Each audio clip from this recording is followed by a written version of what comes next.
Hello students, welcome to digital ventures. मेरा नाम है कासिफ अंसारी और हम पढ़ रहे हैं टॉपिक जिसका नाम है the president of India, Bharat के राष्ट्रपति।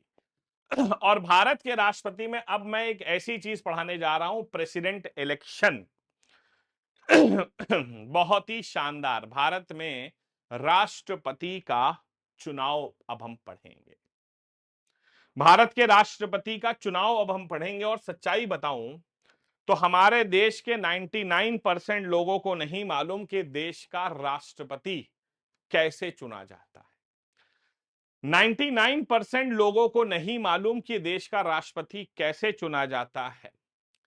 किताबों से आप पढ़ेंगे तो आपको समझ में नहीं आएगा और 90% टीचर्स भी इसे नहीं पढ़ाते हैं, क्योंकि अनफॉर्चुनेटली 90% लोगों को आता नहीं है। तो प्रेसिडेंट का इलेक्शन कैसे होता है, आपके एग्जाम में क्वेश्चंस पूछे जाते हैं, ठीक है। तो आइए प्रेसिडेंट्स इलेक्शन पढ़ते हैं। थोड़ा सा समय लगेगा, लेकिन आज आपको जीवन भर की समस्या का निवारण हो जाएगा। आज के बाद आप कभी नहीं कहेंगे कि सर हमें प्रेसिडेंट ऑफ इंडिया नहीं आता है इलेक्शन। आज के बाद आपको प्रेसिडेंट का इलेक्शन समझ में आ जाएगा। देखिए, सबसे पहली बात, article number 54, 55 and 71 of Indian constitution, भारतीय संविधान का अनुच्छेद 54, 55 और 71, ये क्या करता है? It deals with the election of the president of India. Bharat के राष्ट्रपति का चुनाव भारतीय संविधान के अनुच्छेद नंबर 54, 55 और 71 में बनाया गया है। तो आर्टिकल नंबर 54, 55 और 71 में राष्ट्रपति महोदय के इलेक्शंस के बारे में बताया गया है। नेक्स्ट पॉइंट लिख लीजिए, इट इज बोरोड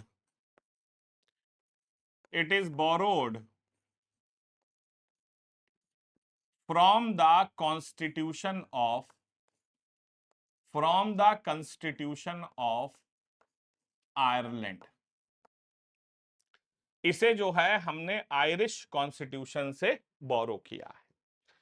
अब क्वेश्चन ये आता है कि भारत के राष्ट्रपति कैसे चुने जाते हैं? क्या भारत के राष्ट्रपति को भारत की जनता डायरेक्टली इलेक्ट करती है? नहीं। तो प्रेसिडेंट ऑफ इंडिया जो है वो directly elected by the people of India नहीं होते हैं, बल्कि ही इज इनडायरेक्टली इलेक्टेड। राष्ट्रपति को जो है प्रत्यक्ष रूप में नहीं बल्कि अप्रत्यक्ष रूप में चुना जाता है। मतलब राष्ट्रपति को जो है जनता नहीं बल्कि जनता के रिप्रेजेंटेटिव्स चुनते हैं। अब जनता के रिप्रेजेंटेटिव्स कौन होते हैं? एमपी और एमएलए होते हैं। तो नियम तो यह कहता है कि जब राष्ट्रपति का इलेक्शन हो तो आपके क्षेत्र के एमपी एमएलए आपके क्षेत्र में आए, बड़ी बड़ी जनसभाएं करें और जनता से पूछें कि आपके पसंद का कैंडिडेट कौन है, और जो जनता कहे उसको जो है राष्ट्रपति चुन लेना चाहिए। लेकिन ऐसा होता तो नहीं है भाई। एमपी एमएलए वोट उसको डालते हैं जिसको उसकी पार्टी कहती है। तो सच्चाई बताऊं, चाहे हमारे देश में कुछ भी हो जाए, राष्ट्रपति बनेगा वही, राष्ट्रपति हमारे देश में बनेगा वही जो पार्टी केंद्र सरकार में होगी। भाई केंद्र सरकार में जिस पार्टी का बहुमत होगा उसके पास ज्यादा एमपी एमएलए होंगे, तो जाहिर सी बात है वही चुनाव जीत जाएंगे, ठीक है। तो राष्ट्रपति जो है वो directly elected by the people नहीं होते हैं। ठीक है, तो लिख लीजिए, the president of India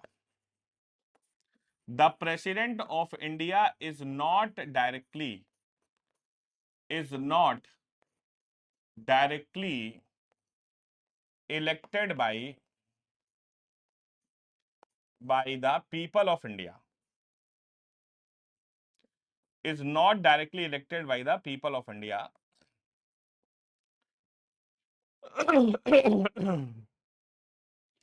is not directly elected by the people of India, but he is elected by a electoral college, लेकिन उसको चुना जाता है एक इलेक्टोरल कॉलेज द्वारा।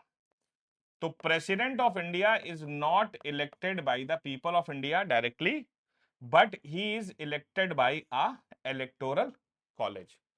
उसे एक निर्वाचन एक इलेक्टोरल कॉलेज द्वारा चुना जाता है। अब क्वेश्चन ये आता है कि जो राष्ट्रपति का इलेक्टोरल कॉलेज होता है उसमें कौन कौन लोग होते हैं, एग्जाम में 1000 बार पूछा गया होगा। हाँ बच्चों, तो हम बात कर रहे थे electoral college of the president के बारे में। तो अगर हम बात करते हैं कि भारत के जो राष्ट्रपति हैं उनका चुनाव आपको मालूम है, जैसा कि मैंने बताया कि एक इलेक्टोरल कॉलेज द्वारा किया जाता है। तो सबसे पहली चीज ये आती है कि इस इलेक्टोरल कॉलेज में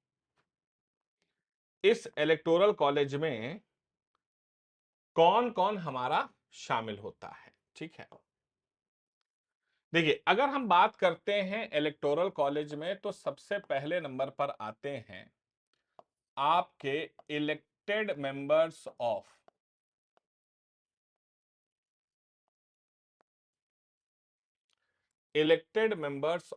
द पार्लियामेंट, संसद के निर्वाचित सदस्य, जिन्हें हम कहते हैं एमपीस। कहां के? Lok Sabha plus Rajya Sabha.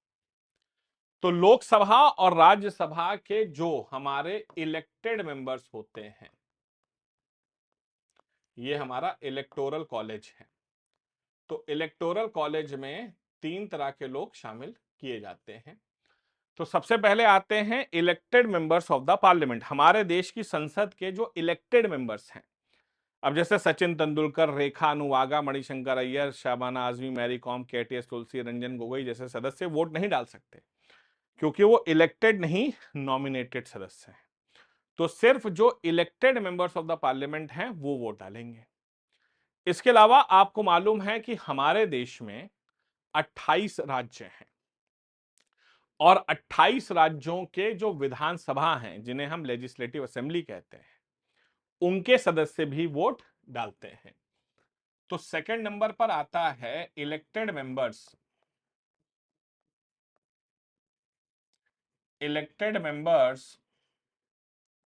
Of the legislative assembly,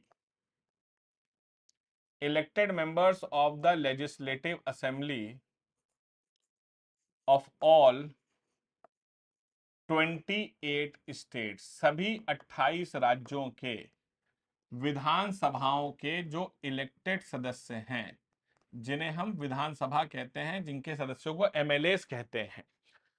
so elected members of the legislative assembly of all 28 state, सभी 28 राज्यों के जो विधानसभाओं के इलेक्टेड मेंबर्स हैं वो भी वोट डालेंगे। इसके अलावा आप जानते हैं कि हमारे देश में 8 यूनियन टेरिटरीज हैं। दिल्ली, पौंडीचेरी, जम्मू कश्मीर, लद्दाख, चंडीगढ़, लक्षद्वीप, अंडमान निकोबार और union territory of Dadra Nagar Haveli and Daman and Diu, ये 8 यूनियन टेरिटरीज हैं। और 8 यूनियन टेरिटरीज में हमारे 3 स्पेशल यूनियन टेरिटरीज हैं, जो कि दिल्ली, पौंडीचेरी और जम्मू कश्मीर, जिन्हें राज्यों का विशेष दर्जा मिला हुआ है। इसीलिए आप देखेंगे कि Delhi is a union territory, लेकिन वहां पर सीएम भी होता है। पौंडीचेरी जो है यूनियन टेरिटरी है, लेकिन वहां सीएम भी है, विधानसभा भी है। जम्मू कश्मीर यूनियन टेरिटरी है, लेकिन वहां पर भी विधानसभा भी है, सीएम भी है। लेकिन अब देखिएगा, बड़ा इंटरेस्टिंग क्वेश्चन है, यहां पर बड़ी प्रॉब्लम है। तीसरे नंबर पे बात हम करते हैं elected members of the legislative assembly, elected members of the legislative assembly of Delhi and Pondicherry only. So Delhi और पौंडीचेरी के जो एमएलए होंगे विधानसभा के, वो भी वोट डालेंगे। Elected members of the legislative assembly of Delhi and Pondicherry only. अब बच्चे मेरे ऊपर भैया चढ़ गए और बच्चों ने कहा कि सर एक बात बताओ कि जब जम्मू कश्मीर भी एक union territory with special status of the state है, तो जम्मू कश्मीर यहां क्यों नहीं है?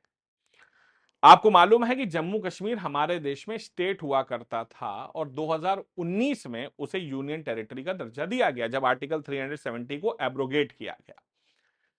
लेकिन हमारे संविधान में आर्टिकल 54 में बताया गया है कि राष्ट्रपति का इलेक्टोरल कॉलेज ये है, ये ओरिजिनली बताया गया है, ये ओरिजिनल हमारा इलेक्टोरल कॉलेज है। और अगर इसमें कोई बदलाव करना है तो भैया उसके लिए संविधान में संशोधन करना पड़ेगा आर्टिकल 368 के तहत। और क्योंकि ये प्रेसिडेंशियल इलेक्शन का भाई साहब अमेंडमेंट है, तो ये बहुत बड़ा प्रोसेस है। इसमें आपको संसद की स्पेशल मेजोरिटी तो चाहिए, प्लस आधे राज्यों से रेक्टिफिकेशन भी कराना पड़ेगा, तब जाकर के जम्मू कश्मीर इसके अंदर बनेगा, हिस्सा बनेगा। तो नो डाउट कि जम्मू कश्मीर का भी नाम यहां पर होना चाहिए, लेकिन अभी तक संविधान में संशोधन नहीं किया गया है। उम्मीद करते हैं कि जल्दी ही संशोधन होगा और जम्मू कश्मीर इसका हिस्सा बनेगा। मैं उम्मीद करता हूं कि 2027 का जो राष्ट्रपति का इलेक्शन होगा उसमें जम्मू कश्मीर हिस्सा बन जाएगा, लेकिन फिलहाल जम्मू कश्मीर इसका हिस्सा नहीं है। एक व्यक्ति ने आरटीआई अभी डाला था और आरटीआई में उसने पूछा सरकार से कि जम्मू कश्मीर इसका हिस्सा क्यों नहीं है, तो सरकार ने भाई उसको एक सिंपल लाइन का जवाब लिख के दिया है कि please refer to article number 54। तो भाई इसका आंसर ये है कि सरकार को इंक्लूड करना है जम्मू कश्मीर को, नो डाउट। और 2022 का जो राष्ट्रपति का इलेक्शन हुआ था उसमें जम्मू कश्मीर नहीं था, लेकिन मैं उम्मीद करता हूं कि 2027 के राष्ट्रपति के इलेक्शन में जम्मू कश्मीर भी हिस्सा बनेगा। फिलहाल अभी सिर्फ दिल्ली और पौंडीचेरी है। Jammu Kashmir no doubt eligible है, लेकिन उसे इंक्लूड करने के लिए संविधान में संशोधन करना है, जो अभी हमारी संसद ने नहीं किया है। समय के अभाव हो सकता है और भी कुछ कारण हो सकते हैं। तो ये तीन लोग जो हैं ये मिल करके इलेक्टोरल कॉलेज बनाते हैं प्रेसिडेंट का। इनके अलावा कोई भी चौथा इंसान राष्ट्रपति के इलेक्शन में वोट डालने के लिए एलिजिबल नहीं है। समझ रहे हैं आप? इसके अलावा कोई भी चौथा इंसान राष्ट्रपति के इलेक्शन में वोट डालने के लिए एलिजिबल नहीं होता है। अब सुनिएगा, कुछ बड़ा इंपॉर्टेंट चीज है, नोट है पहला। मान लीजिए कि अगर किसी राज्य में स्टेट इमरजेंसी लगी है तो क्या होगा? अगर किसी राज्य में स्टेट इमरजेंसी लगी है तो क्या होगा? सपोज करिए यूपी में स्टेट इमरजेंसी लगी है या मणिपुर में स्टेट इमरजेंसी लगी है और उस दौरान राष्ट्रपति का इलेक्शन हो जाता है। तो अगर स्टेट में इमरजेंसी लगी है, स्टेट की विधानसभा भंग हो रखी है और उस दौरान राष्ट्रपति का इलेक्शन आता है, तो उस दौरान जो है उस राज्य के विधानसभा के सदस्य वोट नहीं डाल सकते, क्योंकि असेंबली डिसॉल्व हो रखी है। अगर स्टेट इमरजेंसी लगी है और असेंबली डिसॉल्व हो रखी है तो आप वोट नहीं डाल सकते। इसके अलावा दूसरे नंबर पे एक बड़ा इंपॉर्टेंट पॉइंट है कि हमारे देश में 6 बड़े स्पेशल राज्य हैं, यूपी, बिहार, महाराष्ट्र, कर्नाटक, आंध्र प्रदेश और तेलंगाना। यूपी, बिहार, महाराष्ट्र, कर्नाटक, आंध्र प्रदेश, तेलंगाना, ये हमारे देश में 6 स्पेशल राज्य हैं। अब आप कहेंगे सर ये स्पेशल क्यों है? स्टूडेंट्स, ये स्पेशल राज्य ये इसलिए हैं क्योंकि यहां पर बाई कैमरल लेजिस्लेचर है। बाई कैमरल का मतलब ये होता है कि यहां पर विधानसभा के साथ साथ विधान परिषद भी होती है। विधानसभा के साथ साथ विधान परिषद भी होती है। तो यहां पर आप देखेंगे कि विधानसभा के साथ साथ विधान परिषद भी है, मतलब लेजिस्लेटिव असेंबली के साथ साथ लेजिस्लेटिव काउंसिल भी है। और मैं आपको बड़े स्पष्ट शब्दों में बता दूं, लेजिस्लेटिव काउंसिल का जो सदस्य, जो विधान परिषद का सदस्य है, चाहे वो इलेक्टेड हो और चाहे वो नॉमिनेटेड हो, चाहे वो इलेक्टेड हो चाहे नॉमिनेटेड हो, ये इंसान जो है वो राष्ट्रपति के इलेक्शन में वोट नहीं डालेगा। विधान परिषद के सदस्य जो हैं वो राष्ट्रपति के इलेक्शन में वोट नहीं डाल सकते, चाहे वो इलेक्टेड ही क्यों ना हो, चाहे नॉमिनेटेड क्यों ना हो। राष्ट्रपति के इलेक्शन में विधान परिषद का कोई लेना देना नहीं है, ठीक। और अगर विधानसभा तब वोट डालेगी अगर सब कुछ नॉर्मल है, अगर स्टेट में इमरजेंसी लगी है तो विधानसभा भी वोट नहीं डाल सकती। I hope it is clear to all of you. बहुत ही बढ़िया कंसेप्ट था ये, electoral college of the president हो गया, यहां तक सब लोग को बिल्कुल क्लियर होना चाहिए, ठीक है। अब देखिए अब प्रॉब्लम समझो, एक बड़ी अच्छी प्रॉब्लम थी यहां पर। प्रॉब्लम क्या थी कि हमारे देश में जनता वोट डायरेक्टली नहीं डाल रही थी, मतलब कि जनता वोट तो नहीं डाल रही थी, लेकिन संविधान कहता है कि भैया सभी राज्यों का बराबर रिप्रेजेंटेशन होना चाहिए, हर राज्य का बराबर रिप्रेजेंटेशन होना चाहिए। लेकिन मेरे भैया हर राज्य का रिप्रेजेंटेशन बराबर होगा कैसे, क्योंकि हर राज्य की आबादी भी तो डिफरेंट है। भाई उत्तर प्रदेश की आबादी 20 करोड़ है, सिक्किम की आबादी 5 लाख है। समझ रहे हैं? I am sorry. भाई उत्तर प्रदेश की आबादी 20 करोड़ है और सिक्किम की आबादी 5 लाख है। अब दोनों को बराबर वैल्यू कैसे दे दें, कोई फायदा ही नहीं है, इससे तो जनता का रिप्रेजेंटेशन हो ही नहीं पाएगा। तो अब एक इसके लिए क्या किया गया, एक फॉर्मूला निकाला गया, लिख लीजिए। In order to give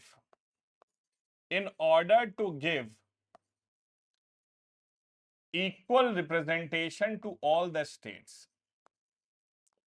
in order to give equal representation to all the states, सभी राज्यों को बराबरी देने के लिए there is a prescribed formula, there is a prescribed formula in the constitution। तो हर राज्य को भैया बराबरी मिले, इसके लिए सभी राज्यों को एक प्रिस्क्राइब्ड फार्मूला दिया गया।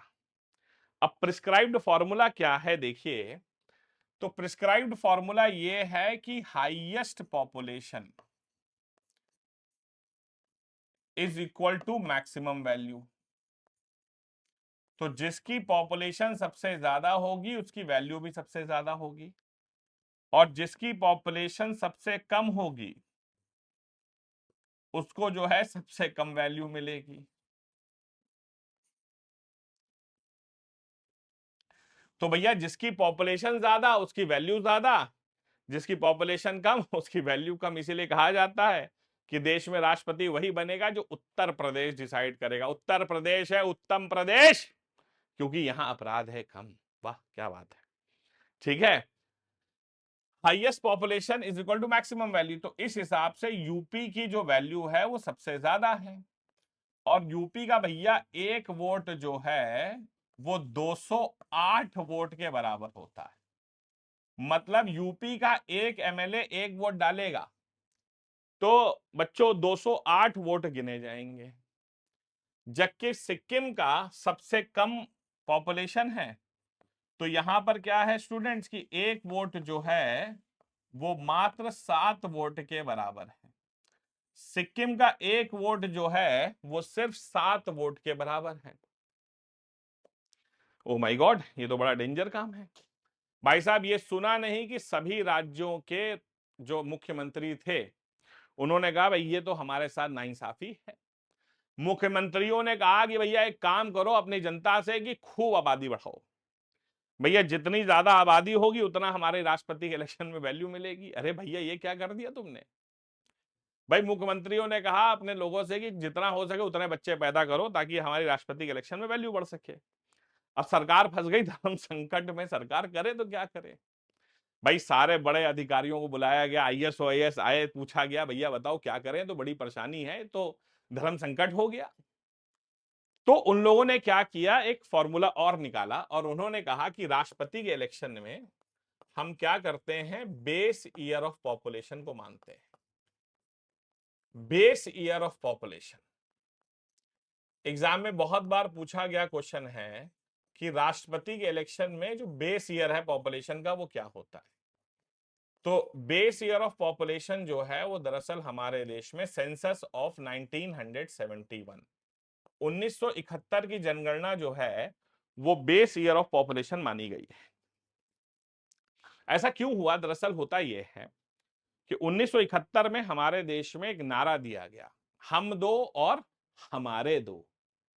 सरकार जो है फैमिली प्लानिंग को लेकर के आई थी। सरकार कह रही थी हम दो और हमारे दो, जनता कह रही थी हम दो और आप हमारे खुद गिन लो। ठीक है, तो सरकार का कहना था हम दो और हमारे दो, जनता कह रही थी हम दो और हमारे खुद गिन लो। अब सारे बड़े अधिकारियों ने मुख्यमंत्रियों को बुलाया और उनसे कहा देखो साहब, हमारे देश में फैमिली प्लानिंग कब आई? 1971 में। मतलब कि जिस हर राज्य ने अपनी मर्जी से आबादी 1971 तक बढ़ाई है। उन्होंने कहा जी साहब ठीक है। तो 1971 के बाद हम फैमिली प्लानिंग ला रहे हैं, लेकिन 1971 को बेस ईयर ऑफ पॉपुलेशन मानेंगे। मतलब कि सन 1971 में जो आबादी है उसके आधार पर वैल्यू निकलेगी। तो उत्तर प्रदेश की जो आबादी थी ना सन 1971 में 13 करोड़ थी। तो ये जो 208 नंबर आया है ना, ये 13 करोड़ की आबादी के आधार पर निकला था। तो फिर स्टूडेंट से मुझसे कहा सर फिर उन राज्यों का क्या जो 1971 के बाद बने? बहुत अच्छा क्वेश्चन था। अब जैसे उत्तराखंड है वो यूपी से अलग हुआ, तो अब देखा गया कि उत्तर प्रदेश की आबादी 1971 में कितनी थी? 13 करोड़। अब 13 करोड़ में पहाड़ी कितने थे? तो देखा गया 8 करोड़। तो सॉरी 5 करोड़। तो उत्तराखंड की वैल्यू 5 करोड़ के आधार पर निकाल दी गई। समझ रहे हैं? इस तरह से उनको दिखाया गया। तो जो जिससे अलग हुआ उसके आधार पर उसको बाद में वैल्यू उसकी उस साल के हिसाब से निकाली गई। ठीक है, लेकिन आबादी 1971 की ही जो है बेस ईयर पर मानी गई। अब देखिए, अब ये वैल्यू 208 कैसे आती है, जरा मैं इसका ब्रीफ, अब बहुत अंदर कैलकुलेशंस में आपको जाने की जरूरत नहीं है, लेकिन आपको बस फॉर्मूला मालूम होना चाहिए। फॉर्मूला क्या है? Value of vote, value of vote of MLA. भाई एक एमएलए जब वोट डालता है तो उसकी वैल्यू कैसे निकाली जाती है? Value of vote of MLA. तो इसका फॉर्मूला ये है कि population of the state, population of state, भाई राज्य की आबादी, divide by total elected MLA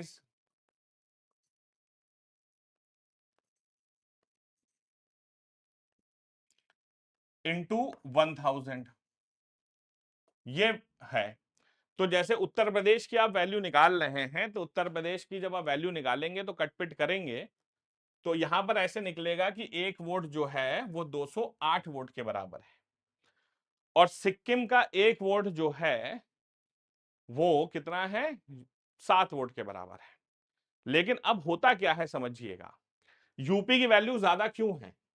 अब आप कहेंगे सर यूपी की वैल्यू ज्यादा क्यों है? क्योंकि एक वोट जो है वो 208 वोट के बराबर है, और यूपी के टोटल वोट्स कितने हैं? तो भैया यूपी के टोटल वोट्स हैं 403। 403 एमएलए हैं यूपी में। तो आप जो है यूपी की वैल्यू कैसे निकालेंगे? यूपी की वैल्यू आप निकालेंगे 208, सॉरी, यूपी की वैल्यू कैसे निकलेगी? यूपी की वैल्यू निकलेगी 208 इंटू 403। 208 को 403 से मल्टीप्लाई कर दीजिए, तो यूपी की वैल्यू जो है 83,824 निकल जाएगी। तो भैया ये देखिए, अकेले 83,824 वोट तो अकेले उत्तर प्रदेश से आ जाते हैं। समझ रहे हैं? तो यूपी का एक वोट 208 वोट है, टोटल वोट्स 403 है, तो यूपी की वैल्यू 83,824 वोट के बराबर है। वहीं अगर आप सिक्किम को देखें तो सिक्किम का आप देखिए कि एक वोट कितना है? एक वोट जो है सिक्किम का 7 वोट के बराबर है, और सिक्किम में टोटल कितने वोट्स हैं? 32। वहां 32 ही सीट है, तो सिक्किम की वैल्यू कितनी हो गई? 32 इंटू 7। तो टोटल सिक्किम की वैल्यू जो है वो 224 वोट्स के बराबर है। तो इसके आंसर से क्या समझ में आया आपको कि उत्तर प्रदेश का एक वोट और पूरे सिक्किम राज्य का वोट ऑलमोस्ट बराबर है। यूपी का एक वोट 208 वोट है और पूरे सिक्किम राज्य का वोट जो है वो 224 वोट है। तो इसी तरह आप सभी राज्यों को ऐड करते चले जाइए। यूपी की वैल्यू 83,000 है, सिक्किम की वैल्यू जो है 224 है, किसी की 40,000 आएगी, किसी की 20,000 आएगी, किसी की 15,000 आएगी। इन सबको ऐड करेंगे तो टोटल वैल्यू ऑफ एमएलए कितनी निकलेगी? Total value of votes of MLA, अगर सारे राज्यों के एमएलए को हम मिला दें तो टोटल वैल्यू ऑफ वोट्स जो निकल के आएगी वो आएगी 5,43,231, 5,43,231। ये टोटल वैल्यू आएगी। 5,43,231 वोट, ये सारे राज्यों को आपने ऐड कर दिया। 83,000 प्लस 20,000 प्लस 10,000 प्लस 40,000 प्लस 224 सबको ऐड करने के बाद 5,43,231 वोट्स निकल के आएंगे एमएलए के।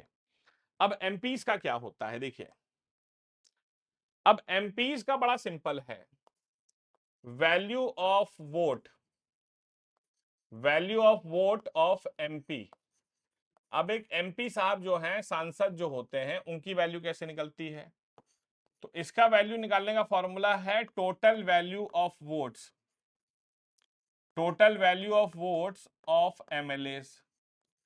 तो एमएलए की जो टोटल वैल्यू ऑफ वोट्स निकली है divided by total elected MPs, total elected MPs. So total value of vote of MLA कितना है? 5,43,231, ये वैल्यू है। डिवाइड बाई एमपीज कितने हैं हमारे देश में? लोकसभा और राज्यसभा को मिला दीजिए। तो लोकसभा में टोटल 543 और राज्यसभा में 233, इलेक्टेड की बात हो रही है। तो इलेक्टेड जो होंगे वो टोटल 776 है। इसको काटेंगे तो आप देखेंगे कि एक वोट जो है वो 700 वोट्स के बराबर होता है। एक वोट जो है वो भाई साहब 700 वोट्स के बराबर है। वन वोट जो है वो 700 वोट्स के बराबर है, चाहे यूपी का हो, चाहे सिक्किम का हो, चाहे हरियाणा का हो, राजस्थान का हो। लेकिन फायदा जो है यूपी को मिलेगा। अब आप कहेंगे ऐसा क्यों सर? फायदा यूपी को क्यों मिलेगा? देखो, एक वोट जो है बच्चों वो 700 वोट के बराबर है, सबके लिए बराबर है, ठीक है। लेकिन फायदा यूपी को है क्योंकि यूपी के पास लोकसभा में 80 और राज्यसभा में 31 सीटें हैं, मतलब यूपी के पास टोटल 111 सीटें हैं। तो यूपी की वैल्यू कितनी हो गई? 111 इंटू 700। देख रहे हैं? तो यूपी की वैल्यू फिर बहुत ज्यादा हो गई। 111 इंटू 700, एक वोट 700 के बराबर और 111 वोट कितने के बराबर? आप देख रहे हैं 80,000 के आसपास यहां भी आ गया। तो यूपी को फायदा ज्यादा होता है, यूपी के पास सीटें ज्यादा है यहां पर। तो इस तरह से आप वोट निकाल देंगे किसका? एमपीज के बाद एमएलए का भी निकाल देंगे। सॉरी, आप जो हैं एमपीज का भी निकाल देंगे। तो अब आप क्या करेंगे? Total value of votes, total value of votes of MPs. तो एमपीज की वैल्यू ऑफ वोट कितनी है भाई? एक वोट 700 के बराबर है और टोटल वोट 776 है, तो 5,43,200 ये एमपी की वैल्यू है। तो 5,43,200, ठीक। तो एमएलए की 5,43,231, एमपी की 5,43,200। सो फाइनल जो अगर देखा जाए तो राष्ट्रपति के इलेक्शन में टोटल वोट्स कितने पड़ते हैं? राष्ट्रपति के इलेक्शन में टोटल वोट्स कितने पड़ते हैं? तो राष्ट्रपति के इलेक्शन में टोटल वोट्स पड़ते हैं 10,86,000, 10,86,431 वोट्स, ये टोटल वोट्स पड़ते हैं राष्ट्रपति के इलेक्शन में।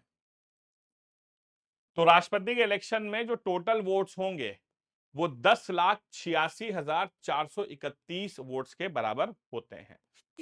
ठीक है, यहां तक याद रखिएगा।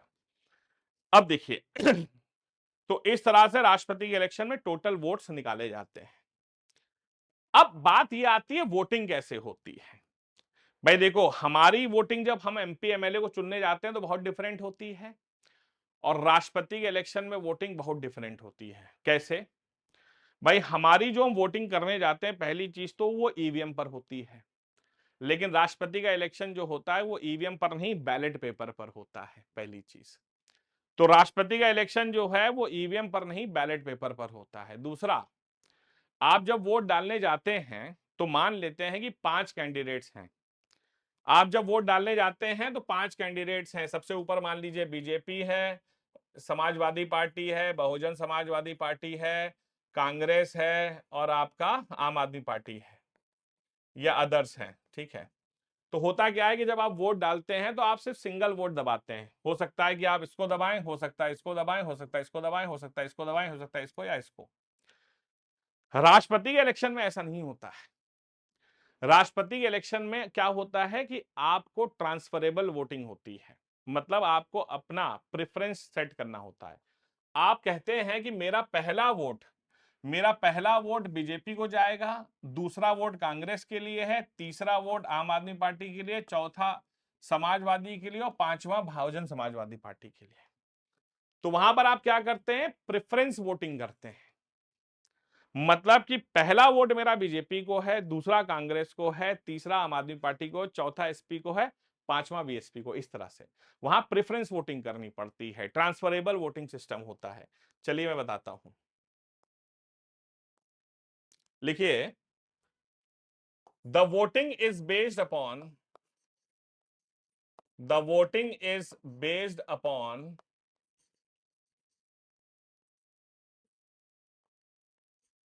The voting is based upon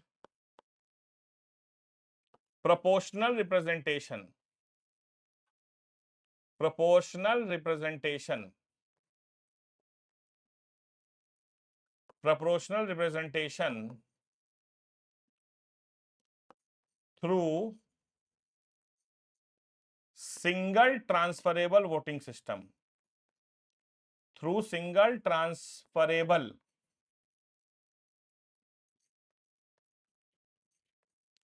single transferable voting system के आधार पर होता है।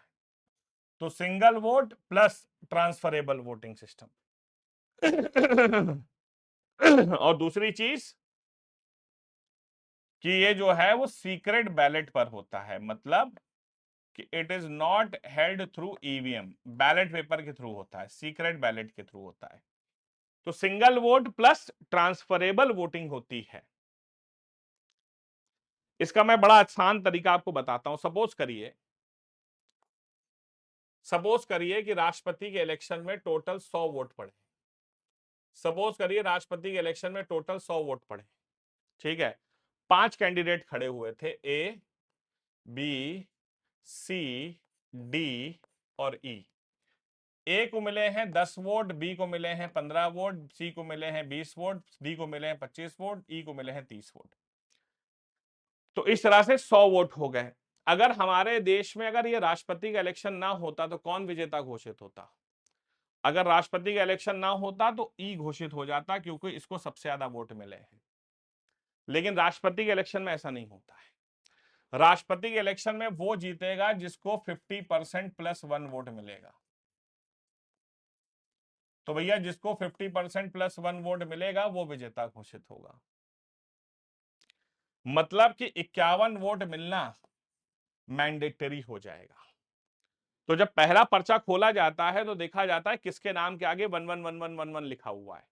तो ए के आगे 1 लिखने वाले 10 लोग थे, बी के आगे 1 लिखने वाले 15 लोग थे, सी के आगे 20 लोग थे, डी के आगे 25 लोग थे, ई के आगे 30 लोग थे। लेकिन यहां पर यह साबित हो गया कि फर्स्ट राउंड की काउंटिंग में विजेता घोषित नहीं हो पाया, क्योंकि यहां पर हमें 51 वोट तक पहुंचना ही है। अब इसके लिए क्या करा जाएगा? सेकेंड राउंड ऑफ काउंटिंग शुरू होगी, और सेकेंड राउंड ऑफ काउंटिंग में फिर पर्चे खोले जाएंगे, फिर देखा जाएगा किसके नाम के आगे 222222 लिखा हुआ है। तब भी नहीं हुआ तो थर्ड राउंड ऑफ काउंटिंग होगी, फिर फोर्थ राउंड होगी, ऐसे चलता रहेगा। हालांकि मैं आपको एक बहुत बड़ा स्पष्ट आंसर दे दूं कि हमारे देश के इतिहास में आज तक सिर्फ एक बार ऐसा हुआ है जब विजेता जो है वो सेकेंड राउंड में जीता है। आज तक भारत के इतिहास में सिर्फ एक बार ऐसा हुआ है कि विजेता जो है वो सेकेंड राउंड में जीता है, वरना फर्स्ट राउंड में ही विजेता घोषित कर दिया जाता है। वो साल था 1969 का, जब वीवी गिरी साहब देश के राष्ट्रपति बने थे, तो सेकेंड राउंड की काउंटिंग हुई थी। वरना क्या होता है कि कैंडिडेट्स जो होते हैं वो बहुत पावरफुल होते हैं, रूलिंग पार्टी के होते हैं, और उनके सामने कोई खड़ा होता है तो कोई फायदा नहीं होता है। आजकल हालत ये हो गई है कि अगर 10 लाख वोट पड़ते हैं तो उसमें से 8 लाख वोट एक आदमी जीत जाता है, 80% वोट मिल जाते हैं पहले राउंड में, तो सेकंड राउंड की जरूरत ही नहीं पड़ती है। ठीक है, तो ये कंसेप्ट हमारे देश में बनाया गया। अब देखिए, बड़ा अच्छा कंसेप्ट है, यहां पर लिखिए, sorry,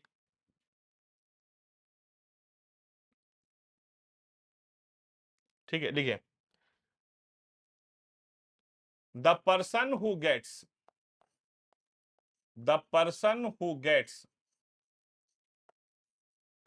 the person who gets 50% plus 1 vote, तो जिस भी इंसान को 50% प्लस 1 वोट मिलता है वो विजेता घोषित कर दिया जाता है। बड़े आसान शब्दों में मतलब कि अगर 10,86,431 वोट पड़े हैं टोटल, तो इसका 50% कितना होता है? 5,43,216। तो 5,43,216 प्लस 1, तो जिस इंसान को 5,43,217 वोट मिलेंगे वो विजेता घोषित हो जाएगा। तो 5,43,217 वोट जिसे मिलेंगे वो घोषित कर दिया जाएगा विनर। अब सपोज करिए कि कंडीशन ऑफ अ डेडलॉक हो गई, कंडीशन ऑफ अ डेडलॉक हो गया, मतलब कंडीशन ऑफ अ टाई हो गया।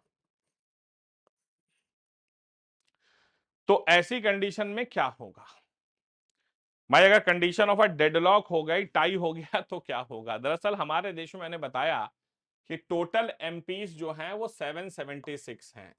लोकसभा में 543 और राज्यसभा में 233 जो इलेक्टेड हैं। लेकिन हमारे देश में एक एमपी साहब ऐसे हैं, उनसे कहा जाएगा कि तुम एक काम करो, अभी वेट करो, जब टाई होगा तब तुम वोट डालना।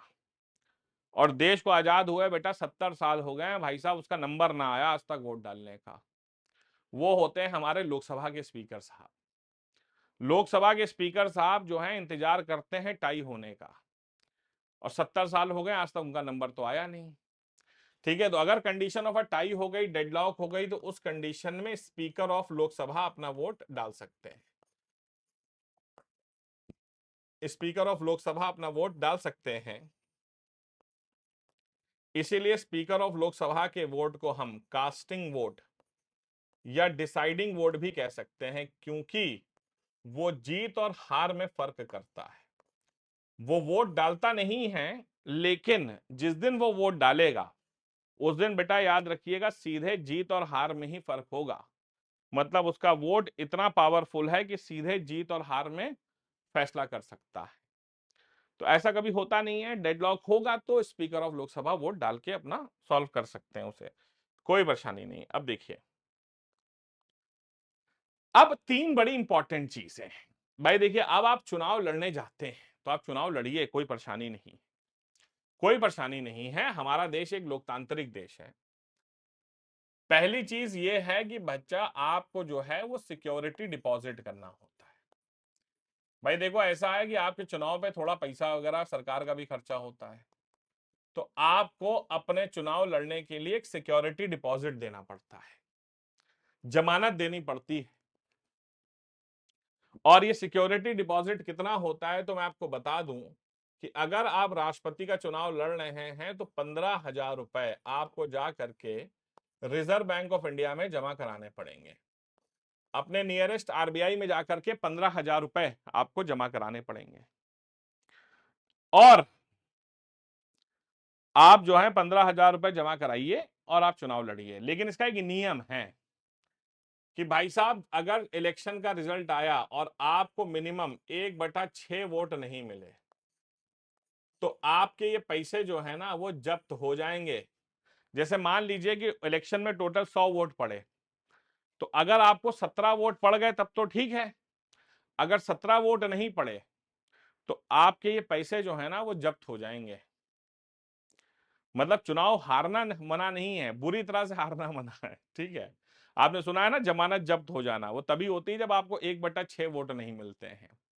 मतलब 100 में से आपको जो है 17 वोट मिलना जरूरी है, वरना आपके पैसे वापस नहीं होंगे। और हमारे देश में ऐसे बहुत महानुभाव हैं, एक व्यक्ति, उनका नाम मुझे याद नहीं है, कोई चौधरी साहब हैं, दिल्ली में रहते हैं। उनका नाम शायद गिनीज बुक में है कि उन्होंने दुनिया में 400 बार इलेक्शन लड़ा है और 400 बार उनकी जमानत जब्त हुई है। मतलब उन्होंने पंचायत से लेकर के राष्ट्रपति तक कोई इलेक्शन ना छोड़ा। तो आप लड़िए, कोई मना नहीं है, लेकिन भैया आपको पैसे तो जमा करने पड़ेंगे। 15,000 रुपए आरबीआई में आपको जमा करना पड़ेगा। राष्ट्रपति और उपराष्ट्रपति का चुनाव लड़ रहे हैं तो 15,000, एमपी का चुनाव लड़ रहे हैं तो 25,000, एमएलए का चुनाव लड़ रहे हैं तो 10,000। ये आपको सिक्योरिटी डिपॉजिट जमा करानी पड़ती है, ठीक है। सिक्योरिटी डिपॉजिट आपको जमा करानी पड़ती है। प्रेसिडेंट वाइस प्रेसिडेंट के लिए 15,000, एमपी के लिए 25, एमएलए के लिए 10, ठीक है। अब देखिए दूसरी चीज होती है जिसे हम कहते हैं प्रपोजर्स एंड सपोर्टर्स। अब ये बड़ा शानदार कंसेप्ट है। आपने देखा होगा कि जब भी हमारे देश में चुनाव होता है तो एक रिटर्निंग ऑफिसर होते हैं चुनाव के। रिटर्निंग ऑफिसर बेसिकली जो है एक आईएएस ऑफिसर होते हैं। और आपने देखा होगा मोदी जी जाते हैं उनके ऑफिस में भैया अपना पर्चा भरने के लिए, सभी लोग को जाना पड़ता है।